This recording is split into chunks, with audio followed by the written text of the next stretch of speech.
Hey everyone, and welcome to another episode of Anatomy of a Webcomic. Today I will be showing you guys the fifth installment of my webcomic Dijwar, an Imperial Prelude.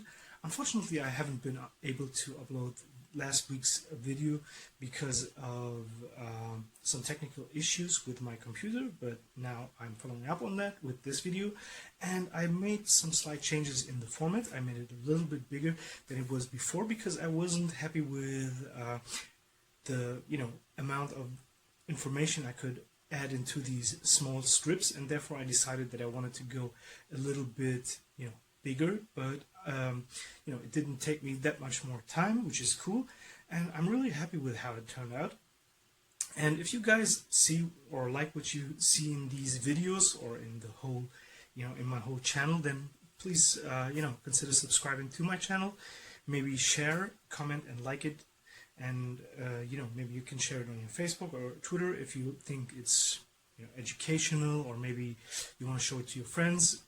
Always invite them to my channel. I think there's going to be even more cool stuff. And if you're not following me on Instagram yet, you can follow me on Instagram. It should be up here somewhere. It's at @SedatUzgen. And if you want to follow me on Facebook, it's at @SedatUzgenArt.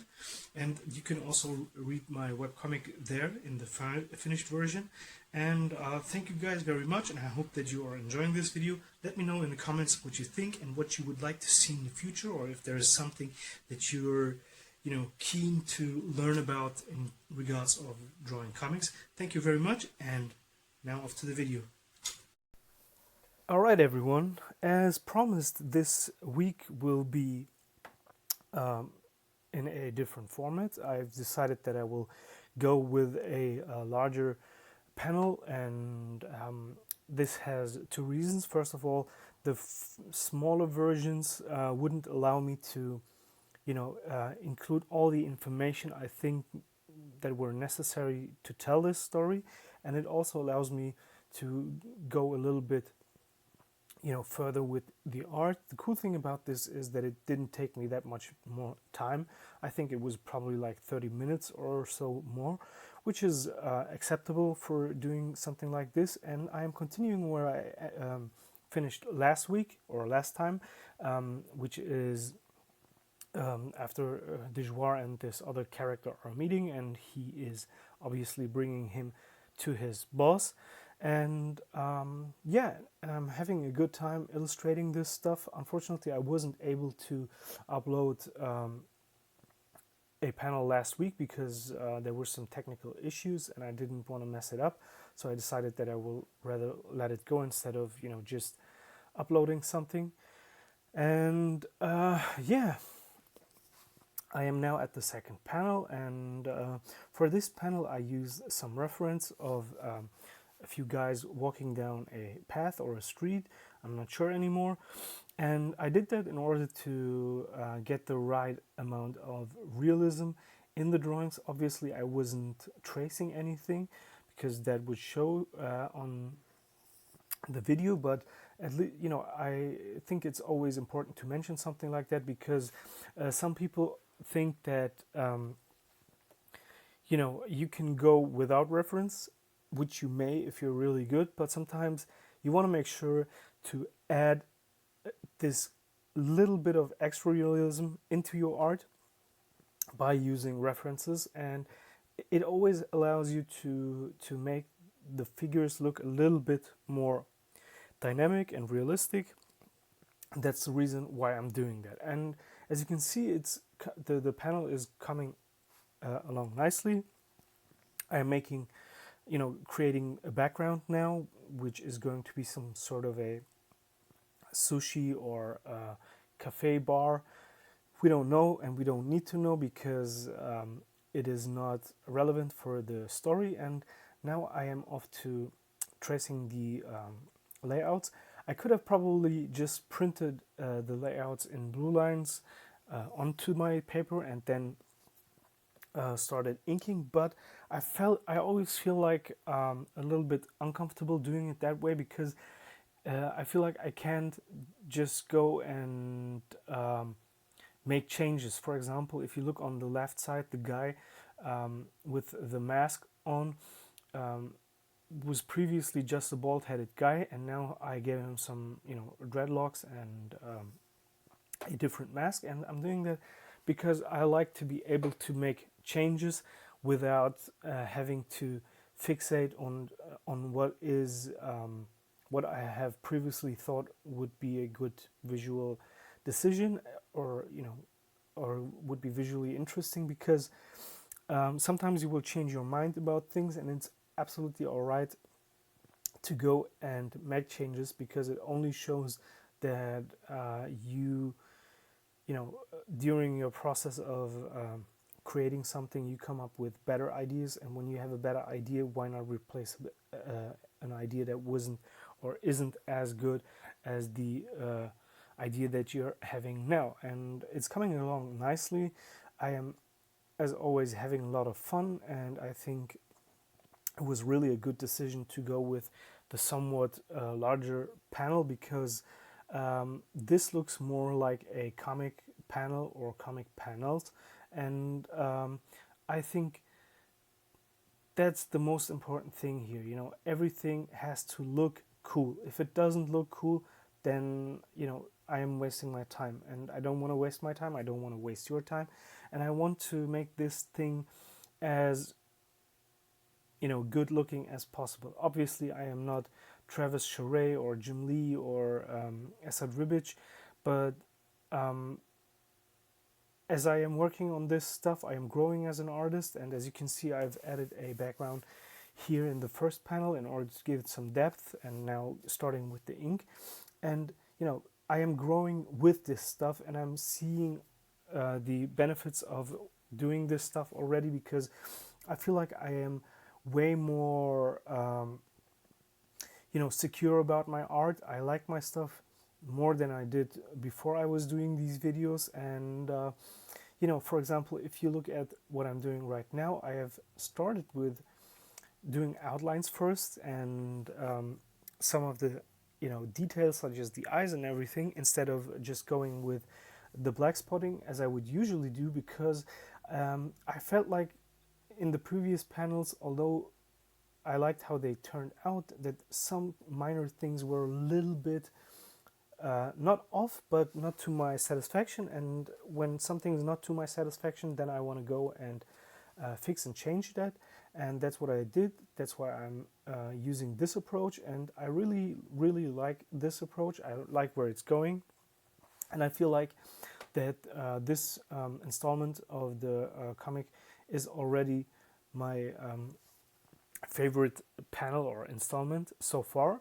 And I think that's a good thing. You always want to be able to improve. And I also have to say that I really like this paper. I can create some really cool textures with my tech pens when I'm using them. As you can see, for example, his dreadlocks look a little bit grittier, or if you look onto Dijwar, onto his hood, you will see that shadow that is being casted from the Russian kind of looking character looks a little bit like it's a broken shadow, and it's not pitch black, and it shows, or it looks like there could be some extra light glimmering through the shadow. And that's what I like. I want to come up with something that doesn't look like the average comic book. And I get very often comments that people tell me my artwork may look a little bit more European, which I personally don't think. I don't think my artwork looks American. It neither looks European. It's a mix of both of these cultures. And since we're talking about cultures, one of the other things that I really like about doing this here is that I am using parts of for the outfits, parts of different cultures, and adding them to the characters, because we have so many great cultures on this planet. And I always think that sometimes we need to show them in comics, but I didn't want to make anything look too close to a certain culture that we know, so I always mix it up a little bit with cyberpunk and science fiction uh, designs, and thus create a interesting and maybe new visual language for my storytelling. I I want to make sure that my science fiction stuff is not the stuff you see from other artists or other movie makers or whatever. For me, it's about creating something that hasn't been shown before or hasn't been done before. At least that's what I would say about this stuff. There may be elements where you think, oh, I've seen something like that, I've seen something like this, but you can't say I have seen this comic in such a way, because it is going to be going into a completely different direction than most science fiction comics that I know do. And I'm having a lot of fun doing that. As you can see, these characters, they are very unique. They all have their own looks. They don't look like something from Star Wars or something from Alien or something from Blade Runner.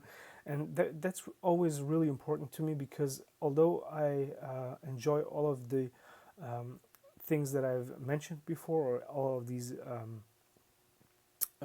IPs that I've mentioned before, I didn't want to go and just imitate them or recreate what they've already have done, because if I would have done that, then why bother? Because other people have done it before and they've done it in a much better way, and it would be a waste of time to come up with another version of that. So instead, I have created my own world where I am, quote unquote, speaking in my own visual language. And I hope that you guys are enjoying what I'm doing here, because so far I'm having a really great time. And I think the more panels come, the more interesting it will be. Sometimes it takes a while to tell a story. I'm not the kind of person who will want to start with an action scene. I would rather start with the character and world building. And for some of you, that may be less interesting, but others, I think, may be interested in seeing what I'm doing there. And this is also the kind of stuff that I would prefer to see. And I have to be honest, I'm here to do something that I want to do.